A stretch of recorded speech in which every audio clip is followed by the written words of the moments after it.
This is truly what this Project Play Summit is about. So I'm so appreciative to these students for giving us a little bit of their time to share their insights, their firsthand experience of youth sports right now. As a kid, I fell in love with sports. My dad is a personal trainer, and so sports was always something that we used as a form of connection. Whenever dinner conversation fell a little bit by the wayside, it was sports that would always pick it back up, and a lot of it was the Golden State Warriors. Now, when I was growing up, the Golden State Warriors were terrible. They were the butt of every joke in the NBA, obviously a far cry from the dynastic years that we've experienced and watched and witnessed since.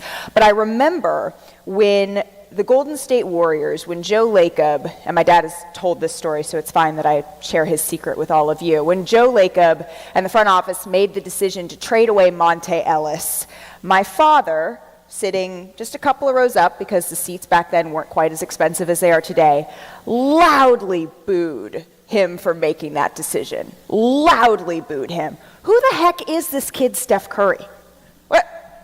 He can't even stay on the floor at this point. His ankles, he's having all sorts of issues. Little did we know that Steph Curry would become a four-time champion, the first unanimous league MVP, a two-time MVP, a finals MVP, a multi-time all-star. The list goes on and on. And so for the greatest shooter in NBA history, so many things, so many of his accomplishments are eye-popping. So when I say this is another one, don't take that lightly, because the man is one of the greatest players that we have ever seen. But this announcement is right up there with the other efforts that we have seen, the Herculean efforts on the floor. Steph Curry, his wife Ayesha, who's a celebrity chef, they have done so much work in the East Bay through their foundation, Eat, Learn, Play. And they're working to transform schools and the experiences of generations of students just in Oakland. And they do that through nutritious meals, reading resources, opportunities to play and be active. Now, the Currys, they couldn't be here today. The Golden State Warriors, they're on an East Coast swing.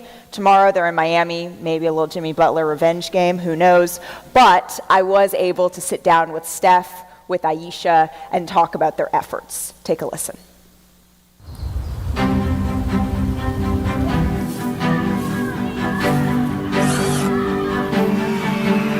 Hello, everybody. How are we doing? The energy in this room is exactly what it's about. You all to feel seen, to be heard, to feel loved, to have safe spaces to go and play. And that is what Eat, Learn, Play is about. Steph and Ayesha Curry's Eat, Learn, Play Foundation is transforming yet another schoolyard, just like they've done 16 times before. On this day, it's East Oakland Pride Elementary getting the full treatment. A new playground, a busload of books, and nutritious meals.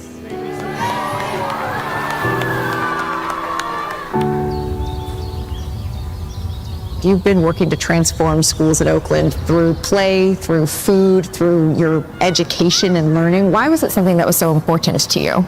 We think that those are just the three fundamental pillars of raising healthy, happy, thriving children. And so for us to be able to contribute to the community in that way and offer up those three things in a really simple, non-intimidating way, I think is very important to us. In a playful way, right? In a playful way, exactly. I think right now we're sort of seeing a lean in some ways towards these private clubs or travel or things like that versus just letting kids play a lot of different sports. Why is that whole ecosystem of sports something that you think the kids should be in? It's a beautiful environment for self-discovery and building confidence and community and friendships, trying new things, and just the idea that you're able to have fun, and that allows you to kind of be your best self. Why do you think kids should play more than one sport, not just specialize right out the gate?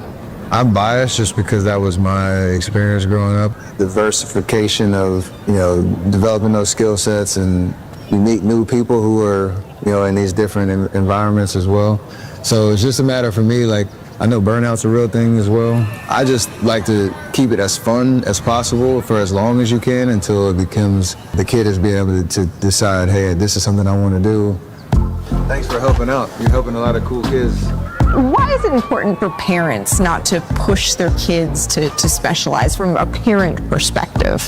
Creating this lackluster environment and them not really enjoying what they're doing if you implement that at such a young age, like everything is just going to become mundane and boring and lackluster. And so I wanted my girls to ride so bad. I was all about the equestrian. I had to take a step back and be like, she actually doesn't like this. Like, it's time to call it. And now she's playing volleyball and she's thriving and she loves it. Do you have happiest moments from when you were a kid playing sports that come to mind? My first memories of playing first grade, like on the blacktop, and like trying to pick up 3-on-3 basketball on the blacktop at recess. Like that to me was like a core memory. I could just be a kid and just hoop. I do remember failures too. I remember missing free throws in my 10 and under AAU tournament and having to deal with failure for the first time. So the highs and lows of what sports, put you through, they're great life teaching tools.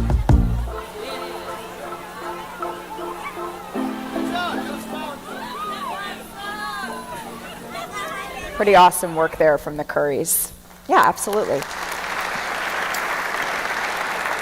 So the Currys' goal they shared with me, it's pretty simple, but it's imperative. It's joy.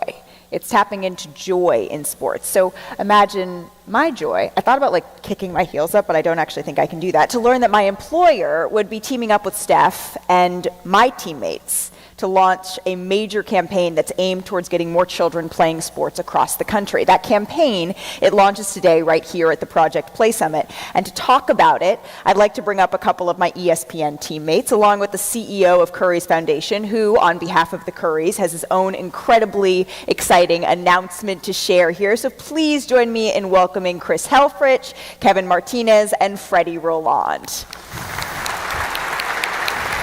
You can just file on in. Thanks, Malika.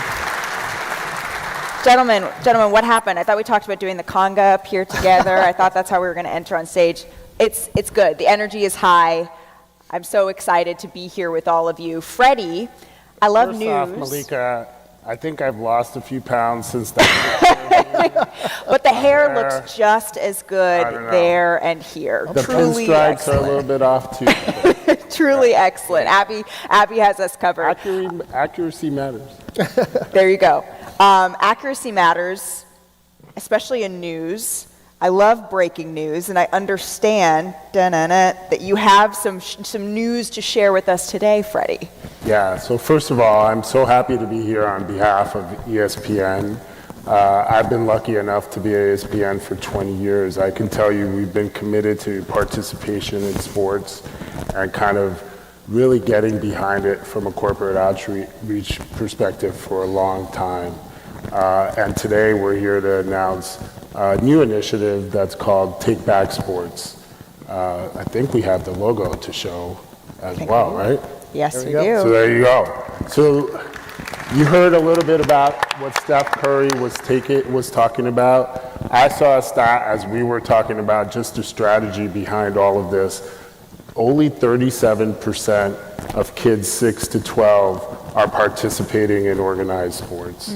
When I saw that, it's like very stark stat, right? For me, I know I would not be where I am without having participated in sports when I was younger. Let me tell you, I wasn't very successful in my team sports. Like my little league team, I'm pretty sure first year we didn't win a game, right? But there's so much you learn from playing with other people and kind of thinking about adversity and consistent improvement. And so when we think about it, looking forward, we're really focusing on 4 things, right? The first one is recreational leagues and investing in access for kids to play in sports, not just through travel teams, but through rec teams and bringing that access to more and more kids. The second is investing in coaches. We need more coaches. We need them to be trained in how to work with kids, not just on the field, but with all their emotional needs. The third, and I saw Steph in all his different uniforms and loved that, we want to bring back the idea of multiple sports. Yeah. It's too early for these kids to be dedicating to one sport so early on. You learn so much more by doing multi-diversity in sports, not just for your mental health, but for your body as well at that young age. And the last one, which speaks to me the most, is we want to bring back fun to sports. And we want to kind of work with parents and coaches on how to instill that into everyday sports. There was a saying in my household where my parents would say, "What's the most important thing?" And my little sister and I would say, "To have fun."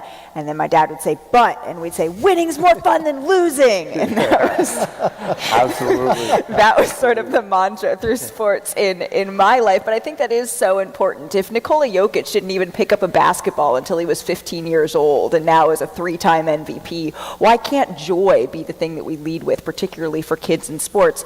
You've said that ESPN, Freddy, has been committed to this, not new to this, true to this. But why was this important now for ESPN to get involved? I think ultimately when we look at the statistics, right, at least for us, and part of my job, as you know, Jimmy has kind of instilled as one of his priorities, Jimmy Pitaro, the president of ESPN, to expand the audience, right? And it's not just personal, right? I talked a little bit about from a personal standpoint, I learned so much. I was similar in some ways to Djokovic. I didn't play American football until I was in high school. That's actually what I excelled in high school. My sport growing up was baseball. But I learned something different, and it taught me so much more. At work, though, we're looking at growing the fan base. And that's important to us, not just today, but for the future, right? We have stats that we look at it from a research standpoint all the time. People who participate in sports are 6 times more likely to be sports fans. Yeah. And not just in the sports that they participate. If you're a sports fan, you tend to grow your sports tree, as they say. You follow multiple sports. That's good business for us. And I think we, not just ESPN, but the sports leagues we partner with, some of our advertisers, we're invested in making sure that marketplace continues to grow, and this is a part of that.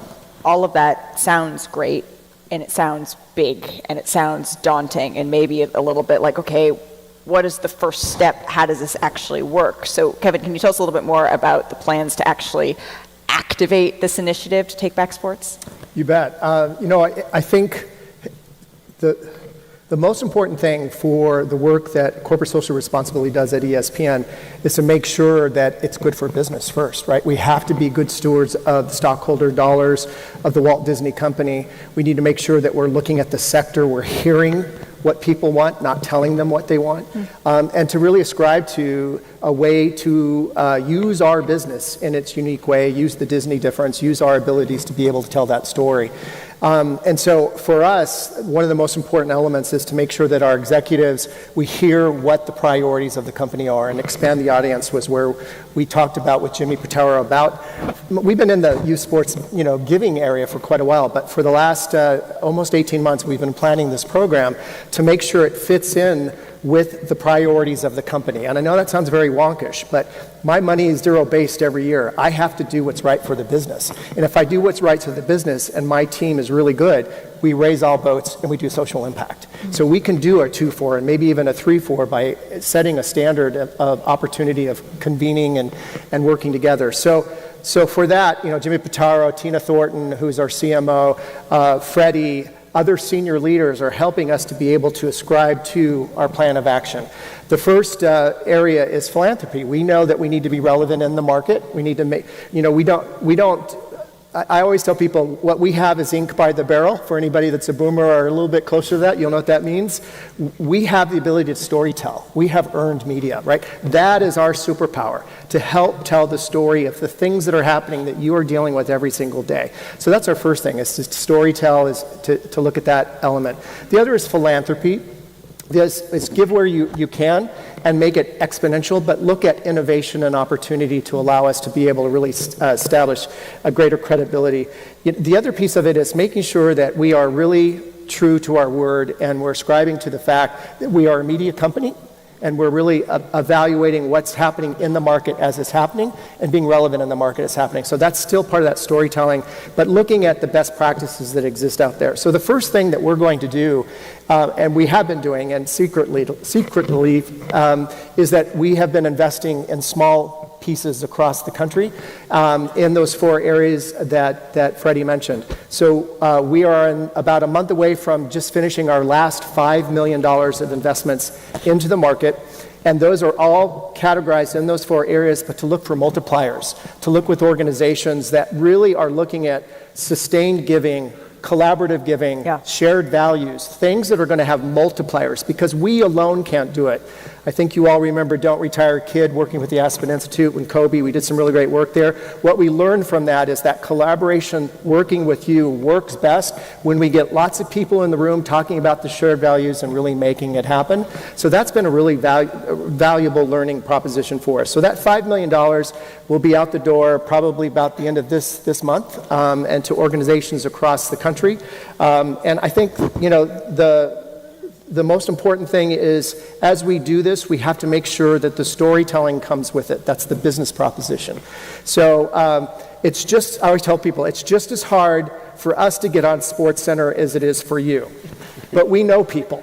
And so the opportunity is to come in and do it organically, do it for the right reasons and tell the story, but understand what the producers, Malika, as we're talking to journalistic stuff, we need to know what's going on and to really make sure that we're threading it through the possibilities of what's happening right now with Steph Curry, right? We need to make sure we understand what Eat, Learn, Play is.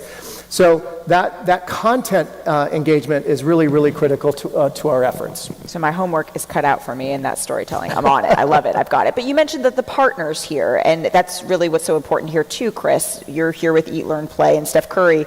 He's had this initiative for a while. He's been keeping true to these efforts. But we're not done with the news here. You have something else that you wanted to share with us. This is a big day for us. I mean, Eat, Learn, Play, we are all about, trying to do everything we can to uplift this generation of students in Oakland, the Curry's adopted hometown. We wrap our arms around kids at schools, right? Oakland public schools are where 35,000 kids go to eat, learn, and play every day. And so, like you talked about in the intro, there's a lot of work we do. But we're on a mission, and we're happy to announce it today, to really do what we can to revitalize youth sports in Oakland, right? To make sure that every kid growing up in the town has access to the joys and the benefits of participating in youth sports. So thanks to some support from ESPN and in partnership with Under Armour and Curry Brand, we're committed to making ongoing 7-figure annual investments to revitalizing middle school sports in Oakland, so that all middle schoolers can have access to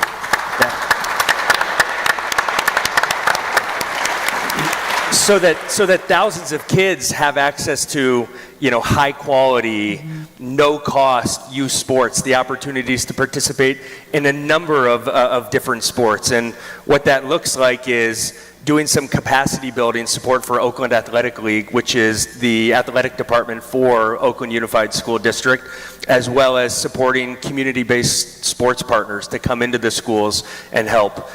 Working with Positive Coaching Alliance to recruit and train passionate, great coaches, upgrading facilities and uniforms, sort of you name it.